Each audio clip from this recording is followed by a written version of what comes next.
مجھے بااعتماد لڑکیاں پسند ہیں جو ہر محفل میں جا سکیں اور انجوائے کر سکیں، اس لیے یہ ڈرپوک لڑکیوں کی طرح ریئیکٹ کرنا بند کرو۔ یہ کہہ کر انہوں نے مجھے بازو سے پکڑ کر خود سے پیچھے کیا۔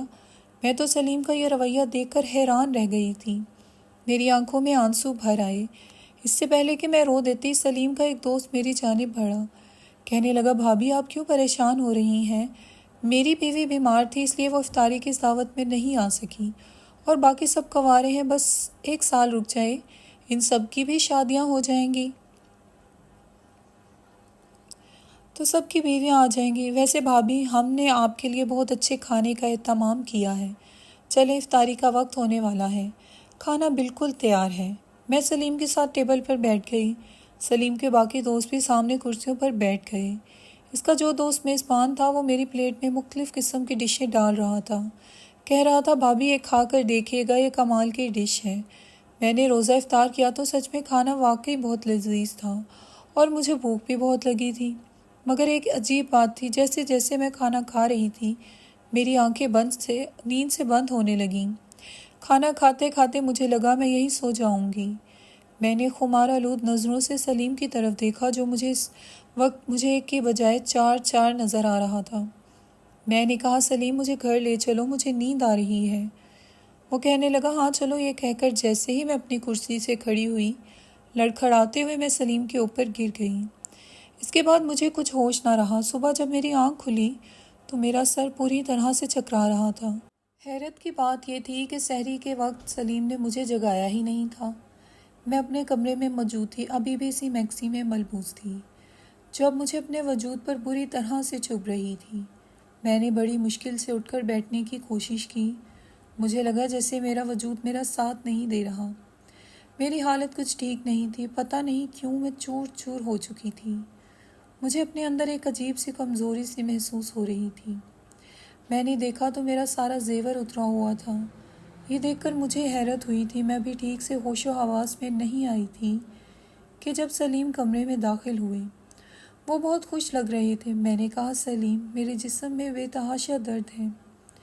میری بات پر وہ فکر مند ہونے کے بجائے مسکرانے لگا، کہنے لگا رات تم بہت زیادہ خوبصورت لگ رہی تھی، پھر تمہاری طبیعت خراب ہوئی تو تم بے ہوش ہو کر گر گئی تھی، اسی لیے تمہیں ایسے لگ رہا ہے۔ میں تمہارے لیے درد کی دوا اور گرما گرم چائے لاتا ہوں، پھر یہ درد بھی آدھے گھنٹے میں ٹھیک ہو جائے گا۔ مجھے حیرت ہو رہی تھی کیونکہ میرے پورے وجود پر زخم تھے۔ بہرحال اگلے روز تک میں کافی بہتر ہو گئی تھی، لیکن میں نہیں جانتی تھی کہ یہ سلسلہ چل نکلے گا۔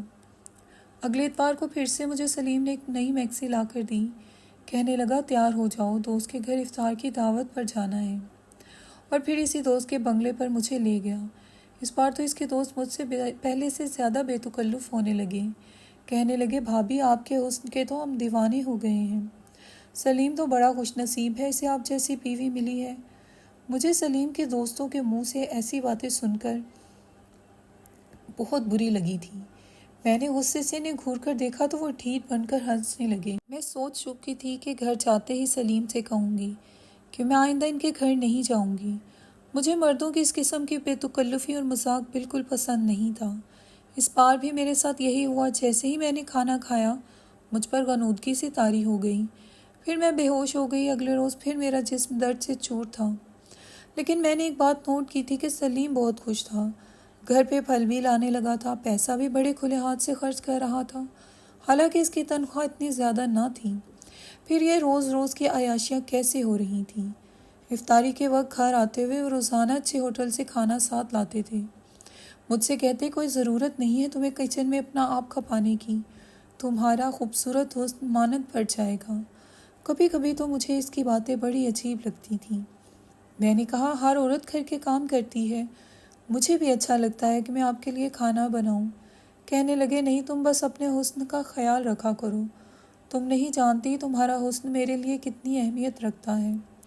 یہ بات سن کر مجھے حیرت ہوئی تھی، کیونکہ ہمارا رشتہ تو ایک رشتہ کروانے والی کے توسط سے ہوا تھا۔ میں نے پہلے کبھی سلیم کو نہیں دیکھا تھا۔ میں نے کہا کیا مطلب؟ میری بات پر وہ ہنسنے لگے، کہنے لگے میں نے تمہیں ایک شاپنگ مال میں شاپنگ کرتے دیکھا تھا، تمہیں دیکھ کر میں تم پر فدا ہو گیا تھا، وہیں سے میں نے تمہارا پیچھا شروع کر دیا۔ تمہارا گھر دیکھا، پھر معلوم ہوا کہ تمہاری اماں تمہارے لیے رشتہ دیکھ رہی ہیں۔ یقین جانو رشتے کا سن کر مجھے بہت ڈر لگ رہا تھا کہ کہیں میں تمہیں کھو نہ دوں۔ کہنے لگے ایک بار میں نے تمہارے گھر سے باہر ایک رشتے والی کو نکلتے دیکھا تھا۔ پھر میں نے اسے کہا کہ اگر وہ میرا رشتہ تم سے کروا دے تو میں اسے اچھی خاصی رقم دوں گا۔ وہ میری بات مان گئی، یوں میرا رشتہ تم سے ہو گیا۔ میں تو سلیم کی بات سن کر حیرت سے آنکھیں پھاڑے سے دیکھ رہی تھی۔ مجھے نہیں پتا تھا کہ میرا شوہر مجھ سے پہلے سے محبت کرتا تھا۔ مجھے پانے کے لیے اس نے اتنا سب کچھ کیا تھا۔ میرے دل میں سلیم کی اور بھی محبت اور قدر بڑھ گئی تھی، لیکن میں نہیں جانتی تھی کہ سچ کچھ اور ہی تھا۔ اس اتوار کو جب مجھے سلیم نے پھر سے قیمتی جوڑا لا کر دیا تو میں نے کہا نہیں، مجھے آپ کے کسی دوست کی دعوت پر نہیں جانا۔ میری بات سن کر ان کے چہرے کے تاثرات ایک دم بدلے تھے۔ مسکراہٹ غائب ہو گئی، چہرے پر سختی آ گئی۔ کہنے لگے کیا مطلب ہے تمہارا؟ وہ لوگ اتنی چاہت سے تمہیں بلاتے ہیں۔ میں نے کہا نہیں، مجھے نہیں جانا۔ نہ جانے وہ کیسا کھانا مجھے کھلاتے ہیں کہ مجھے نیند آ جاتی ہے، اور صبح میری حالت بہت بری ہوتی ہے، اور پھر وہاں پر صرف مرد ہوتے ہیں، میرا وہاں کیا کام ہے؟ آپ اکیلے چلے جائیں۔ یہ کہہ کر میں اپنے بیڈ پر بیٹھ گئی۔ میں نہیں جانتی تھی کہ میرا انکار مجھے اتنا مہنگا پڑ سکتا ہے۔ سلیم بہت غصے سے میرے پاس آیا، میرا بازو پکڑ کر بری طرح سے دبوچ لیا۔ کہنے لگے ابھی تک تم نے میری محبت دیکھی ہے، بہتر ہے میری محبت ہی دیکھو، مجھے انکار نہیں چاہیے۔ اگر تم نے میری کسی بات سے انکار یا اختلاف کیا تو تم نہیں جانتی کہ میں غصے کا کتنا پاگل انسان ہوں۔ یہ کوئی اتنی بڑی بات تو نہ تھی جو میں نے اسے کہی تھی، لیکن اس کا غصہ تو یوں تھا جیسے واقعی مجھے جان سے مار ڈالیں گے۔ میرا دل تو اپنے شوہر کا یہ روپ دیکھ کر کانپ سا گیا تھا۔ میں نے پھر کوئی اختلاف نہیں کیا اور وہاں چلی گئی، لیکن مجھے یہ سب اچھا نہیں لگ رہا تھا۔ نہ جانے کیوں ٹیبل پر مجھے مزے کے کھانے آج بہت برے لگ رہے تھے، کیونکہ یہ مجھے ہوش و حواس سے غافل کرتے تھے۔ میں نے بہت کم سالن اپنی پلیٹ میں ڈالا تھا، لیکن جیسے ہی سلیم کے دوست کی نظر مجھ پر پڑی، کہنے لگا بھابھی کیا بات ہے، آپ کھانا ٹھیک سے نہیں کھا رہی؟ میں نے کہا مجھے بھوک نہیں ہے۔ میرا یہ کہنا تھا کہ اس نے ایک عجیب طرح کا اشارہ سلیم کو کیا۔ اچانک سلیم نے سامنے پڑی بریانی سے میری پلیٹ بھر دی۔ کہنے لگے پوری ختم کرو۔ وہ گھورتی ہوئی نظروں سے مجھے کہہ رہے تھے۔ میں نے بمشکل وہ چاول ختم کیے تھے اور کھاتے ہی میری وہی حالت ہو گئی۔ اب تو مجھے سلیم پر بھی شک ہونے لگا تھا۔ اگلے اتوار آنے سے پہلے میں نے طبیعت خرابی کا بہانہ کیا اور میکے چلی گئی۔ میری چھوٹی بہن کے رشتے کی بات طے ہو گئی تھی۔ چھوٹی سی منگنی کی رسم گھر پر ہی تھی۔ میری بہن شاپنگ پر گئی تو مجھے بھی ساتھ لے گئی۔ وہیں پر میری ملاقات سلیم کے ان 5 دوستوں میں سے ایک کے ساتھ ہو گئی۔ وہ باتوں کے دوران بار بار میری بہن کو دیکھ رہا تھا۔ کہنے لگا بھابھی اس بار ہمارے گھر آئیں تو اپنی بہن کو بھی ضرور ساتھ لائیے گا۔ مجھے اس شخص کی بات بہت بری لگی۔ میری بہن بھی اسے گھور کر دیکھنے لگی۔ میں نے کہا آپ کو تمیز نہیں ہے یہ بات کرنے کی؟ میرا لہجہ بلند ہو گیا تھا۔ آس پاس کے گزرنے والے لوگ بھی وہیں کھڑے ہو گئے۔ یہ دیکھ کر اس شخص کو بھی غصہ آ گیا۔ کہنے لگا بازاری عورت، تمیز کا مطلب پتہ ہے کیا؟ میں نے کہا زبان سنبھال کر بات کرو۔ وہ کہنے لگا کیوں، سچ بہت چبھ رہا ہے، تم 2 ٹکے کی عورت ہو اور مجھ سے تمیز کی بات کر رہی ہو۔ یہ لفظ سن کر مجھے اس پر اتنا غصہ آیا کہ میں نے ایک زوردار تھپڑ اس کے منہ پر مار دیا۔ اس تھپڑ کی گونج جس نے سنی، تمام لوگ وہاں کھڑے ہو گئے۔ کہنے لگے محترمہ، اگر اس شخص نے آپ کے ساتھ بدتمیزی کی ہے تو ہم اس کو پولیس کے حوالے کر دیتے ہیں۔ کچھ نوجوان اسے مارنے کے لیے بھی آ گئے۔ میرا جی تو چاہا کہ کہوں کہ منہ توڑ دو اس شخص کا، جسے عورت سے بات کرنے کی تمیز تک نہیں ہے۔ میں نے سوچا میں گھر جا کر سلیم کو اس کی حرکت بتاؤں گی۔ وہ ہر اتوار کو مجھے زبردستی ان کے گھر لے جاتا ہے اور ان کی نظر میں کسی کی بہن بیٹی کی عزت ہی نہیں ہے۔ اس سے پہلے کہ وہاں کھڑے نوجوان اس شخص کی اچھی درگت بناتے، وہ کہنے لگا یہ بازاری عورت ہے اور میں اس کا گاہک ہوں، بس یہاں پر تماشا بنا رہی ہے۔ میرا یہ سننا تھا کہ میرے ہوش اڑ گئے۔ میں نے کہا یہ بکواس کر رہا ہے۔ وہ یہ سن کر کہنے لگا تم اتوار کو کیا کرنے آتی ہو ہمارے بنگلے پر؟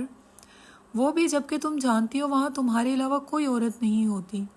اس کے بعد جو بات اس شخص نے مجھ سے کہی، پہلے میرا دماغ چکرا کر رہ گیا تھا۔ کہنے لگا میری بات پر یقین نہ آئے تو اس بار آنا اتوار کو ہمارے گھر، تمہیں میں اچھا سبق سکھاؤں گا، تمہیں میں تمہاری صحیح اوقات دکھاؤں گا۔ میری بہن میری شکل دیکھ رہی تھی اور میں یوں تھی کہ جیسے پتھر کا مجسمہ بن گئی ہوں۔ بہت سے لوگ مجھے عجیب سی نظروں سے دیکھتے ہوئے وہاں سے چلے گئے۔ وہ شخص غصے سے پھٹ پڑا تھا اور مجھے گھورتا ہوا وہاں سے چلا گیا۔ میری بہن نے میرا ہاتھ پکڑا اور مجھے گھسیٹتے ہوئے بازار سے باہر لے آئی۔ کہنے لگی، آپ یہ سب کیا بکواس کر رہا تھا؟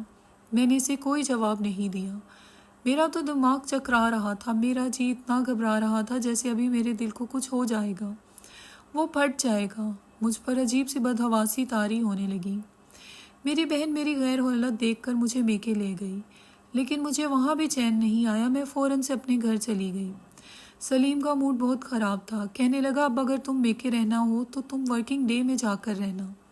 ایک اتوار کی مجھے چھٹی ہوتی ہے، وہ بھی تم میری برباد کر دیتی ہو۔ میں نے کوئی جواب نہیں دیا، کیونکہ میں کچھ بھی کہتی تو وہ غصے میں اور بھڑک جاتا۔ خیر، اس بار جب وہ مجھے اپنے دوستوں کے گھر لے کر آیا تو اس وقت اس کا وہ دوست وہاں موجود نہیں تھا جس سے میری ملاقات بازار میں ہوئی تھی۔ جیسے ہی میں آدھا کھانا کھایا، میں فوراً سے کھانسنے لگی اور واش روم میں چلی گئی۔ مجھے وہ کھانا اپنے اندر ہضم نہیں کرنا تھا، اسی لیے میں نے اپنے حلق میں انگلی مار مار کر الٹی کی۔ جو کچھ میں نے کھایا تھا وہ سب کچھ باہر آ چکا تھا، اسی لیے مجھ پر نشے کا اثر نہیں ہوا۔ میں باہر آئی اور بے ہوش ہونے کا ناٹک کرنے لگی۔ سلیم نے مجھے سہارا دیا اور اندر کمرے میں لے گیا، مجھے بیڈ پر لٹا دیا۔ اس کے دوست بھی کمرے میں آ گئے۔ سلیم کہنے لگا، اس بار میں ڈبل قیمت لوں گا۔ تم لوگوں کی وجہ سے میری بیوی بیمار رہنے لگی ہے۔ تم لوگوں کے دیے ہوئے آدھے پیسے تو اس کی دوائی اور ڈاکٹر کے خرچے میں چلے جاتے ہیں۔ اس کے دوست کہنے لگے، ہمیں منظور ہے، تم اس کی جتنی چاہے قیمت لے لو۔ اس وقت میرا جی چاہا زمین پھٹے اور میں اس میں سما جاؤں۔ میرا شوہر میری ہی عزت کا سوداگر تھا۔ شوہر تو بیوی کا محافظ ہوتا ہے، ایسی گندی نظروں سے بچانے کے لیے وہ دست و گرے باں ہونے سے بھی گریز نہیں کرتا۔ یہ کیسا شوہر تھا جو میرا ہی سودا کر رہا تھا؟ اس سے پہلے کہ وہ لوگ میرے ساتھ کچھ بھی غلط کرتے، پولیس موبائل کا ہارن بنگلے کے باہر بجنے لگا تھا۔ یہ سن کر وہ سب گھبرا گئے۔ میں یہاں آنے سے پہلے پولیس کو ساری انفارمیشن دے چکی تھی۔ جب تک پولیس اندر آئی میں اٹھ کر بیٹھ گئی۔ مجھے یوں بیٹھتا دیکھ کر سلیم اور باقی مردوں کی بھی رنگت اڑ گئی۔ میں نے اپنے شوہر کو گرفتار کروا دیا اور ایک تھپڑ کھینچ کر اس کے چہرے پر مارا تھا۔ وہ کس قدر گھٹیا انسان تھا، اسے خوبصورت لڑکی چاہیے ہی اسی لیے تھی کہ جسے وہ کیش کر کے پیسے کما سکے۔ اب سلیم جیل میں بند تھا۔ اسی دوران میں نے خلا کا مقدمہ دائر کر دیا۔ مجھے طلاق بھی ہو چکی تھی، لیکن مجھے اپنے ماں باپ سے ایک شکوہ تھا۔ میری شادی اور رشتہ کرنے سے پہلے انہوں نے یہ نہیں دیکھا کہ لڑکا اکیلا ہے، مجھ پر گھر کی ذمہ داریاں نہیں ہوں گی، ساس سسر اور نندوں کے تانے نہیں ہوں گے، لیکن یہ نہیں دیکھا کہ وہ کرتا کیا ہے، کن لوگوں کے ساتھ اس کا اٹھنا بیٹھنا ہے۔ بس بیٹی کو ایک بوجھ سمجھا اور رشتہ آنے پر جلدی سے اسے رخصت کر دیا۔ جس بیٹی کو وہ ساری زندگی پالتے ہیں، اس کی تربیت کرتے ہیں، اور جب وہ جوان ہوتی ہے تب کیوں اسے بوجھ سمجھ کر گھر سے نکال دیتے ہیں؟ میرا خدا گواہ ہے کہ میں اپنی کہانی کس قدر مجبور ہو کر آپ لوگوں کو سنا رہی ہوں۔ میرے آنسو رکنے کا نام ہی نہیں لے رہے۔ میں نے اپنے ماں باپ سے کوئی گلہ نہیں کیا۔ شاید ان کا دل ٹوٹ جاتا کہ جس بیٹی کو ہم نے پال پوس کر جوان کیا، آج وہ ہمارے سامنے بول رہی ہے، مگر یہ سب گلے شکوے میں نے دل ہی دل میں خود سے کیے تھے۔ میں بس آپ سب سے اتنا کہنا چاہوں گی کہ خدا را اپنی بیٹیوں کو بیاہنے سے پہلے اچھی طرح تفتیش کر لیا کریں، کہیں کوئی سلیم جیسا شخص ان کی زندگی میں شامل نہ ہو جائے۔ مزید ایسی اچھی ویڈیوز کے لیے میرے اس چینل کو سبسکرائب کیجیے اور اس ویڈیو کو زیادہ لائک دیجیے۔